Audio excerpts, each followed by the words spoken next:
Hey everyone, welcome to The Uplift. We've got a great show for you, a great cast of characters as well, and as always. And we are going to begin with a pediatric surgeon who goes the extra mile for young patients even before they enter the operating room. Look at this guy.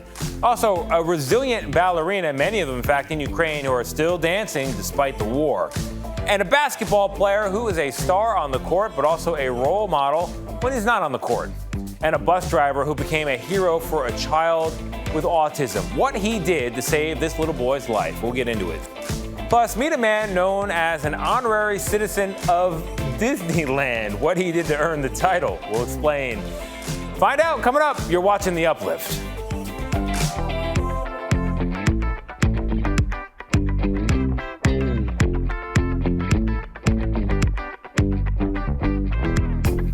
Hey there, I'm Tony DeCopel. This is The Uplift, the show that lifts you up for at least the next 30 minutes, you and me as well. And we're going to begin with that story about a pediatric surgeon who goes above and beyond for his young patients. Here's Natasha Larno with the story.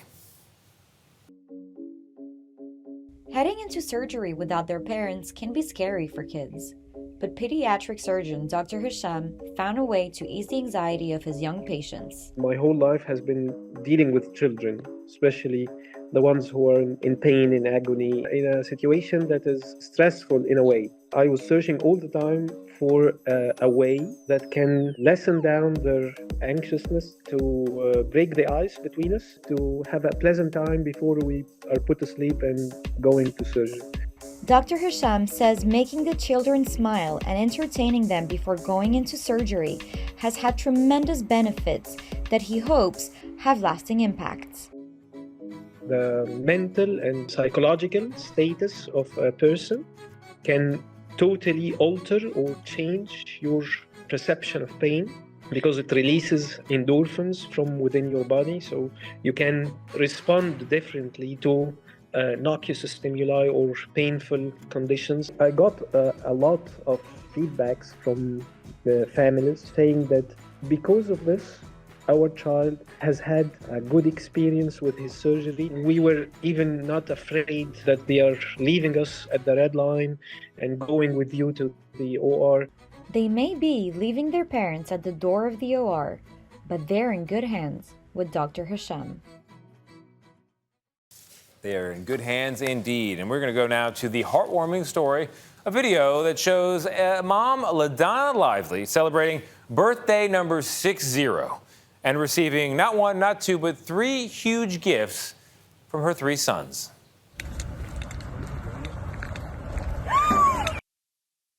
Oh my God! My son just surprised me! He's here! Did you guys make a reservation, or do we need to? Oh my God! Oh my God! I didn't have a now. Oh my God! What movie are you guys watching?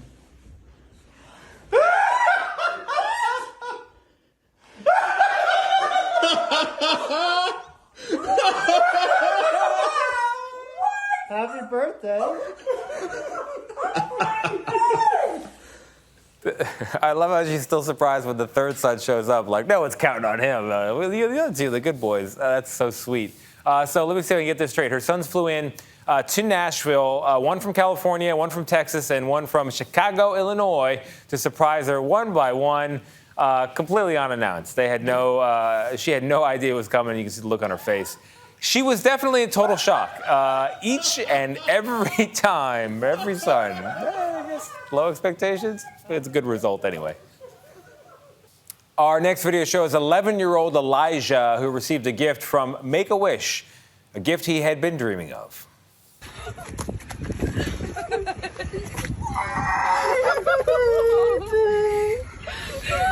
remember him? He's so cute! Tell me to Yes! That's Tucker! Oh, hi, Tucker! He's so cuddly, isn't he? Oh, my God! Oh, I love you! I love you! Thank you guys for making a wish come true. Of course! Yes, thank you.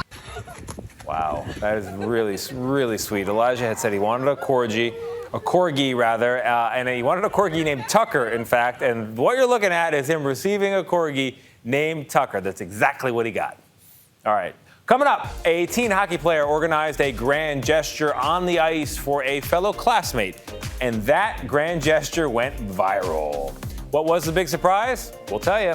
Plus, meet the kids who are working on an out-of-this-world, you might say, project for a major American corporation or organization. You've probably heard of it. We'll explain.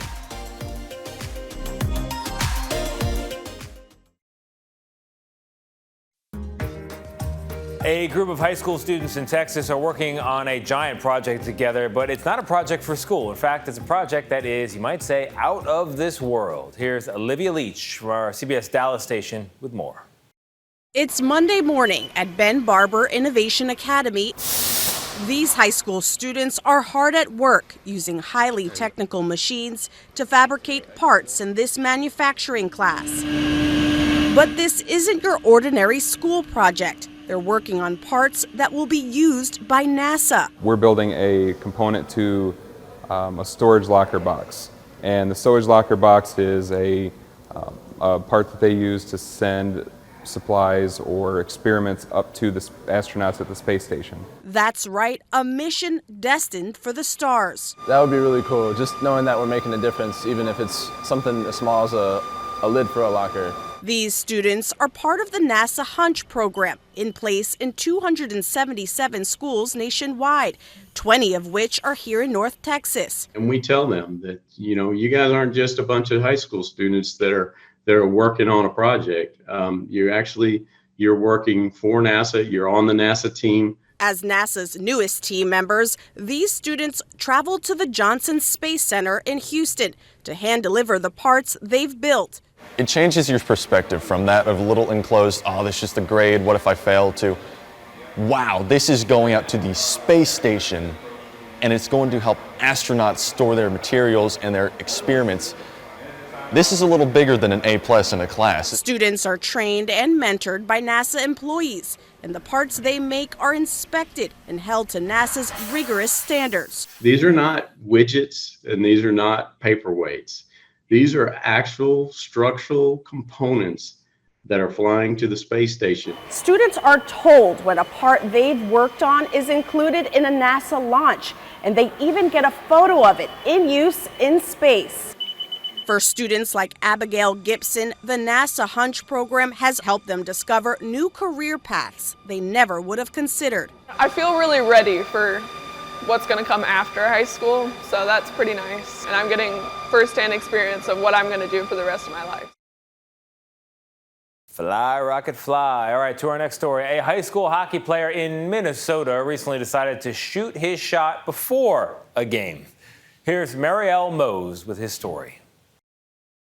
Number 7, Alexander Schlosser. The lineup announcement ahead of boys' state hockey games is usually an opportunity for players to wave to their friends and family. Senior forward, number 8, Brady Bork. But this message wasn't for mom and dad. The blade on his stick reads, "Hey Sarah, prom?" I didn't know what to think. I was super shocked. Sarah Stegegna FaceTimed us from Laverne, back home after the team fell to Hermantown on Wednesday.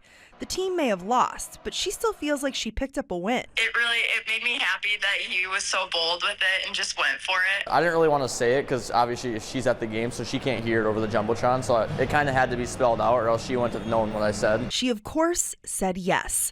But being asked to prom wasn't the only surprise. When I got back, everybody in the locker room was saying, "Oh, you're going viral already." The fast fame wasn't Brady's focus. He just wanted to soak in these last moments as a senior, playing hockey and making his family proud. You guys made me cry. The Laverne boys ended their run in the consolation bracket on Thursday, but Brady did get a goal, a prom date, and a lot of hype online. Maybe I'll go look on Twitter and make myself feel a little bit better.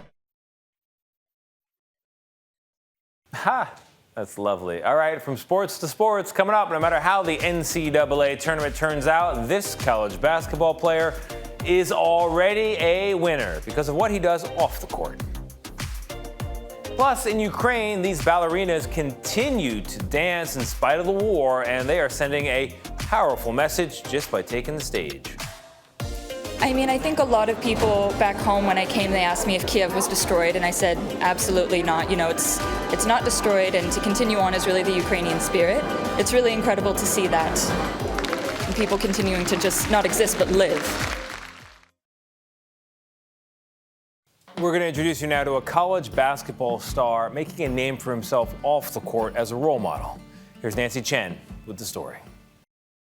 Cliff Amori is known for his powerhouse dunks, but the Rutgers University junior only started playing basketball at 14, just before his family in Nigeria sent him to New Jersey. It was just like to get a better education. Amori moved in with Muhammad Oliver, a volunteer with the basketball program at the Salvation Army Center in Newark. The first time you took him out to play basketball, what did you think? Am I being honest there? Oh, yeah. He had a lot of work. We had to basically start from scratch. Oliver was not only Amori's legal guardian, but also a motivator. I almost gave up on basketball. Like, he gave me the belief that I could be what I want to be if I just keep working. That work ethic applied off the court, too. Because of Cliff, my son improved academically tremendously. He saw Cliff, how he handled basketball and books. He was a role model. 100%. A great role model, actually. As one of the best players in the Big Ten Conference, Amori earned $25,000 from endorsements, money he donated to revitalize the court where it all began, honoring his mentor. He's changed your life. Yeah. I think he's changed our life as well, too, though. A powerful athlete on college basketball's biggest stage. All right, we're going to introduce you now to ballerinas in Ukraine, ballerinas who are still dancing despite the war, and they're doing so to remind people of their country's culture and its strength. They are the front line in Ukraine's fight to preserve its cultural heritage. Armed with pirouettes, pliés, and jetés, in a battle of survival for an art form they've dedicated their lives to. Like Olga Kifyak von Kramer, the prima ballerina at the Ukraine National Ballet, one of the country's most celebrated performers. Ukraine is still at war. You're still dancing. Why is it so important to still dance? We want the world to see that Ukraine also has its own incredible culture, she says. That's why we continue to dance. We dance in spite of Russia. Ballet has long been one of Moscow's most revered cultural exports, but several of its most acclaimed dancers were either from or trained in Ukraine. When Vladimir Putin launched his invasion 1 year ago, the curtain went down on stages across the country, leading some Ukrainian performers to pick up arms and join the fight, including Alexander Shapoval. He was the principal dancer at the Ukraine National Ballet, a once-in-a-generation talent who over the course of 28 seasons performed in 30 different roles. But he will never dance again. In September, the 48-year-old father of two was killed in a Russian mortar attack.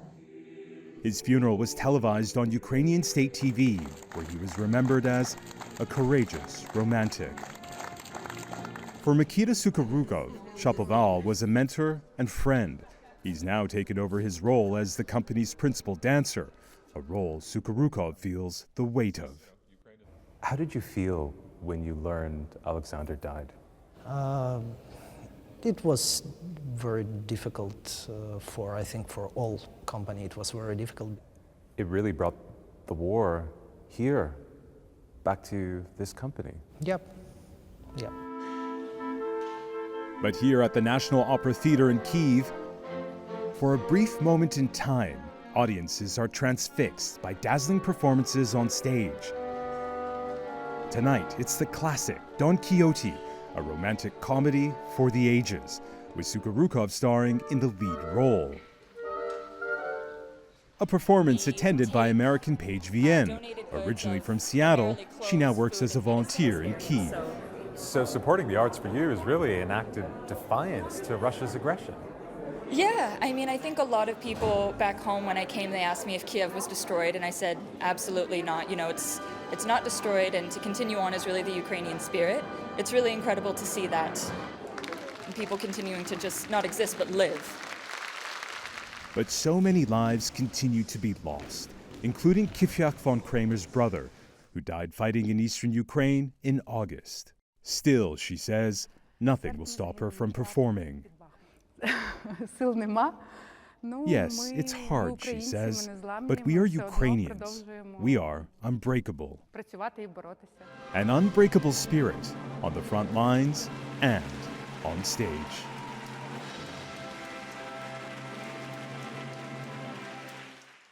The show goes on, and so does the Ukrainian spirit. It's a beautiful piece. And coming up, another one. You're going to meet a California native who loves Disneyland a lot and was recently recognized for his multi-year, nearly decade-long, in fact, commitment to the park.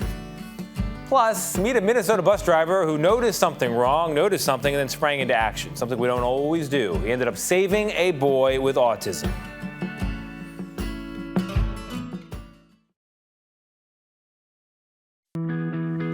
We take you now to Southern California for a trip to Disneyland. Isn't that nice? We're going to introduce you to a man who's been going there for a long, long time. In fact, he's been called the honorary citizen of that particular theme park. Here's Caitlin O'Kane. Jeff Wrights loves Disneyland a lot. To show you how much he loves the theme park, we need to go back to January 1st, 2012. I was at Disneyland with friends, and we were joking around about a commercial that Disney ran when they announced the Leap Day 24-hour event, saying that they were going to be giving you an extra Disney day. And we had joked around that. How could it be an extra day if you didn't use the others? So we decided to go for all 366 days of 2012. After that year, Jeff and a friend continued to go every single day in 2013. We were both unemployed, and we had annual passes that had been given to us the previous year as gifts. So we decided to use it as a positive. It got you out of bed and outside to get some fresh air, because it can be depressing when you're out of work. After 2 years, his friend stopped joining him, but Jeff kept going. And after 5 years, Jeff kept going. And after 8 years, Jeff kept going. Disney has always been something that's full of magic for a lot of people, and there's always been a lot of different ways to experience it. And, me going every day was just my way that I enjoyed going to Disneyland for that period. When he got a full-time job, Jeff had a lot to juggle, but fortunately, he lives nearby the park and would drive there each evening, practicing his photography, getting some steps in, or sometimes seeing attractions, like his favorite, Star Wars. March 14th, 2020 was the date of his 2,995th visit, and it was his last. Disneyland temporarily closed its doors due to the COVID-19 pandemic. His streak was over. I am outside the gate. Not sure when I'll be back, but wanted to get this moment. I was disappointed because it had been a lot of fun, and the idea of it coming to an end was a little sad. But on the other side, I was also happy in the sense of how things ended, because I was still happy and healthy, and my family was healthy. So it's not like something happened as a catastrophe where I wasn't able to go because of something that happened to me. Jeff became a bit of a celebrity during his 8 years at the park, and he made many friends along the way. But he hasn't been back to Disneyland since it reopened in 2020.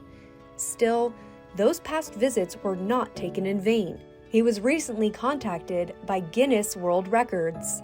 The frosting on the cake was I had never actually filed with Guinness for the record. They contacted me. They sent me a question and answer form to fill out. And at the top, it said, "Congratulations on your new record." So I was like, should I be filling this out? I never actually filed for a record. That's how Jeff was told Guinness had recognized his 8 years, 3 months, and 13 days at the park, naming him the world record holder for most consecutive trips to Disneyland. It added a little extra magic to all those trips to the happiest place on earth. Oh my God, I love that story. I don't think that record is ever going to fall. Congratulations to him. All right, to our next story. A bus driver working during the snowstorm in Minnesota recently became a hero to a young boy with autism. Here's CBS Minnesota's Kirsten Mitchell. She's got the story. We're definitely eyes and ears. We're trained that way. Just 4 months on the job as a Metro Transit bus operator, We help as many people as we can. Ambrose Young proved driving is more than getting from point A to B. February 22nd, a winter storm canceled school. Young was on his route near Theodore Wirth Park in Minneapolis. I saw this child walking, and to myself, I was like, that's pretty weird. The 9-year-old boy was wearing a backpack, walking alone in the cold, then trying to get into a car. You just knew something was off. Absolutely.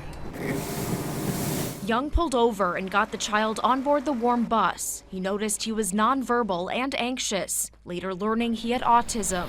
The boy had walked about 15 blocks from his home to where driver Young found him. The high temperature that day was just 21 degrees. The child matched the description of a boy who had wandered off. We held hands out of the bus. Metro Transit Patrol Officer Juan Peralta helped reunite him with his family. This was a very caring, loving family that just wanted their kid back. Do you feel like a hero? No. Being a dad, I'm very happy that I was able to step in, and help this child. I would hope that someone does that for my children as well. Whether, they're victims of a crime or they're having a medical emergency, the street is safer because of these bus drivers. I'm just happy he was able to get safely back to his family. Hey, that's a great piece, and that is our show. I hope it brightened your day. I hope it lifted you up. I'm confident it did. If it didn't for some reason, reruns are free. I'm going to go find some more good news.